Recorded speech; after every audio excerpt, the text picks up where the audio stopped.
El bàsquet femení no es pot entendre sense la figura imprescindible de la Maria Planas, una autèntica pionera. Ha estat l'única dona en dirigir una selecció nacional femenina i a més forma part del Saló Internacional de la Fama de la FIBA. Benvinguda, Maria. Gràcies. Un referent.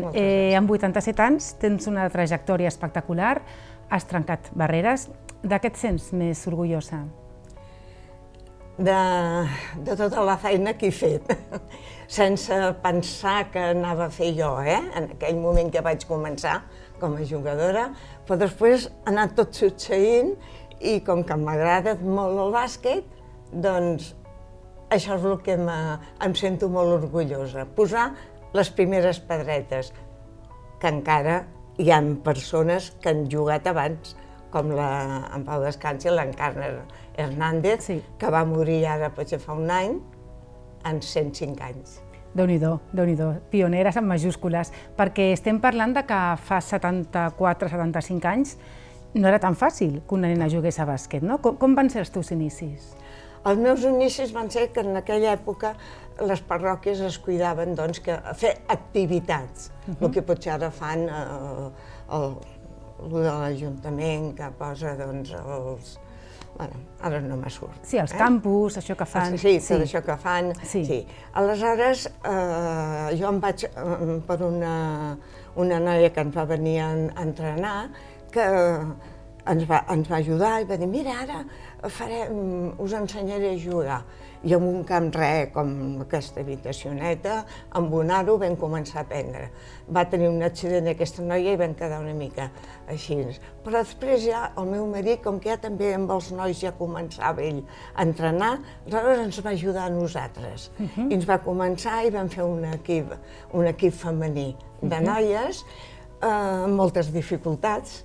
No estava gaire ben vist, no es deixaven anar amb pantaló curt, no es deixaven anar amb pantaló curt. Jo tinc les meves fotos amb faldilles, jugant, que és pitjor, Clar, més incòmodo. Còmodo o no còmodo és igual, perquè quan saltaves a buscar un rebot, tot saltava. Vull dir que això era inevitable. I així vaig començar a jugar jo. Vaig jugar diversos anys fins que em vaig casar. Deies que estava mal vist jugar a bàsquet. Li van dir als teus pares fins i tot que era immoral. Quina mentalitat, no? Hi havia? Com pot ser? I em sap greu perquè va ser dos noies, i es diuen casualment el meu apellido. Sí, dos germanes que van venir, quan jo no hi era, van aprofitar per parlar amb els meus pares, que era una immoralitat, que després els nois també venien i jugàvem amb nosaltres, perquè els diumenges a la tarda, en vez d'anar a ballar, doncs anàvem a jugar a bàsquet en plan d'aprendre i fer. I els hi van dir que els meus pares, sobretot la mamà, que era una miqueta més així, però no va voler saber res, i sobretot el meu pare. Va dir, escolta, si tu t'agrada, tu endavant.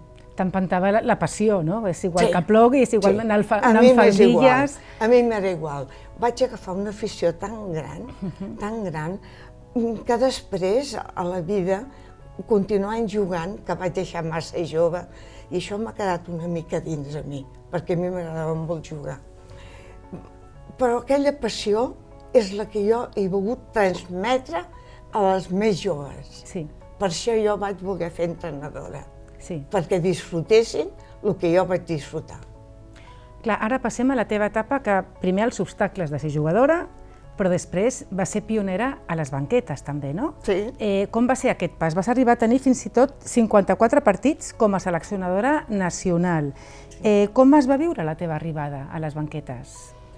Bé, en plan, diguéssim, d'aquí, de la península de Canàries, no gaire bé, diríem, perquè quan a mi em van nombrar seleccionadora, aleshores el primer entreno és que va ser horrorós. La quantitat de nois que venien, nois, llavors ja, que entrenaven noies de la meva època i tal, i escolta'm, aleshores va ser un infern, perquè el que no et deia una cosa te'n deia una altra. El que no serveixes per això. Bueno, de tot em vaig sentir. Com qüestionant les teves qualitats per ser tècnica, no? Sí, justa.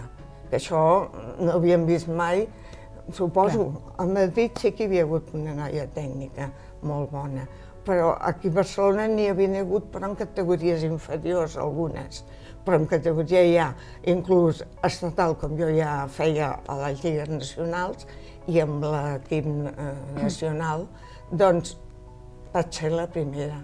No n'hi havia hagut cap més. I això sentava molt malament a nivell, diguéssim, de contrincants meus. Clar, era complicat. En aquest sentit, crec que és de justícia recordar que el teu marit, Eduardo Portela, fundador de l'ACB, sí que et va recolzar sempre, no? Molt. Creus que és important que l'home també anem anar de la mà de l'home a l'hora de trencar sostres de vidre? Sí, també, sobretot a l'època meva, em va ajudar molt, perquè, esclar, hi havia moments que tenia moltes dificultats. Estaven arribar a dir que m'havia passat una nit a la presó, públicament. Sí, un entrenador de la meva època. I el meu marit em va ajudar moltíssim.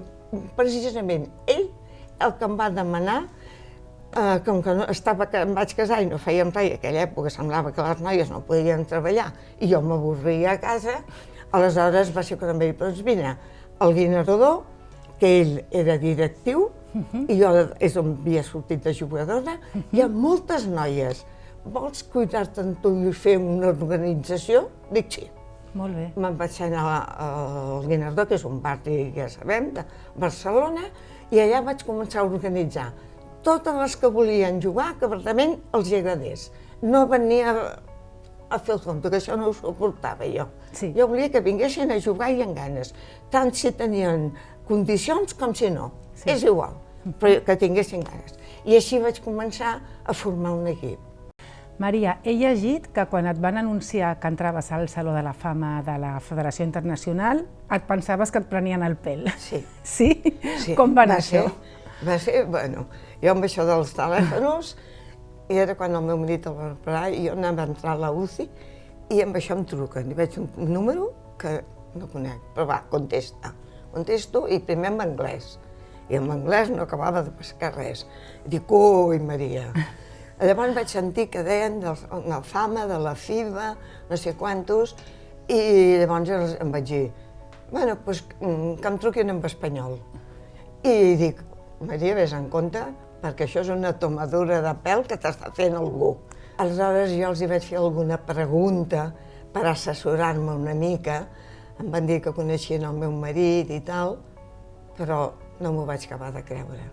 I aleshores ja vaig trucar en seguida el que sempre a la CB acompanyava el meu marit, que acompanyava a la FIBA i tal, i li preguntava, Josep, m'han trucat d'aquí, tu creus que és cert això? Perquè jo ho veig molt fort, Jo això no ho veig. I ell se'n vantarà pel seu cantó, perquè em van dir, sobretot no diguis res fins que nosaltres li diguem, perquè això té de sortir publicat i una vegada publicat es podrà parlar, però abans no. I aleshores ell, molt discretament, perquè és molt discret, em va dir, em sembla que sí, Maria, que és cert. Quina impressió, no? I esclar, em vaig quedar... I vas anar a Suïssa a fer tot el tràmit, no? I va ser, suposo que molt emocionant per tu, aquest reconeixement. El dia aquest, sí. Ara encara a vegades penso si és veritat. Ja. Encara, sí, em costa. Hi ha uns galardons, com va passar amb l'Ajuntament de Barcelona, que et fan il·lusió i penses, oi, com Barcelona, la meva ciutat, que em faci això. I la FIBA, internacional, i és mundial, això.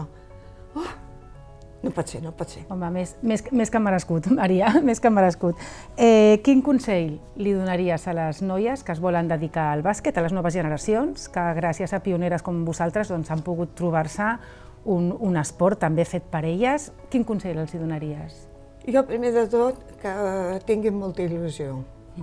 Com he dit abans, que si juguen i juguen amb equip, sabran el que és sacrificar-se, perquè per jugar amb equip tens de sacrificar-te. No sempre ets tu, són 5 jugadores que hi ha al camp i 12 que hi ha a l'equip. Molta il·lusió, hi haurà moments que tindran problemes, però que els sàpiguen solventar i que sàpiguen tirar sempre endavant, que no s'acoclinin per res, que som noies, tenim llibertat i nosaltres ens ho tenim de fer també. A part de que tindrem com persones com el meu marit, i he tingut entrenadors d'èlite, el Nino Buscató, el Jaume Berenguer, l'entrenador estatal, l'Antonio Díaz Miguel, doncs molts entrenadors que jo els demanava consell i m'ho ensenyaven tot. Inclús he estat concentrada amb l'equip de nois quan van guanyar a Atlanta la medalla de plata. I el seleccionador em va invitar, ven una setmana conmigo, María, que estaràs concentrado con el equipo. I em vaig concentrar i realment tot el que feia m'ho ensenyava. Tot això, junt amb els clínics internacionals, nacionals que hem fet, perquè tot arreu anava, o amb el meu marit o sense el marit, amb una altra noia i tal. A tot arreu hi he assistit, per poder-me jo anar-me formant. Perquè quan vaig començar no en sabia gaire, Clar, s'ha anat aprenent. S'ha anat aprenent amb una trajectòria que, vaja, és un privilegi, Maria. Sí, era una persona que ho vaig fer-ho per fer alguna cosa, per ajudar. I ho he fet quasi sempre un voluntariat, perquè fins a l'últim segon any, últim anys, no vaig tenir alguna cosa de compensació econòmica. Maria, com deia, un privilegi poder parlar amb tu, història viva del bàsquet, tot el que has fet, no només per les noies, per al bàsquet en general. Em quedo amb aquesta frase de sempre endavant, l'he trobat molt inspiradora i bé, moltíssimes gràcies per aquest capítol tan maco amb la Maria Planas. Gràcies. Doncs moltes gràcies a vosaltres per tenir l'amabilitat d'invitar-me.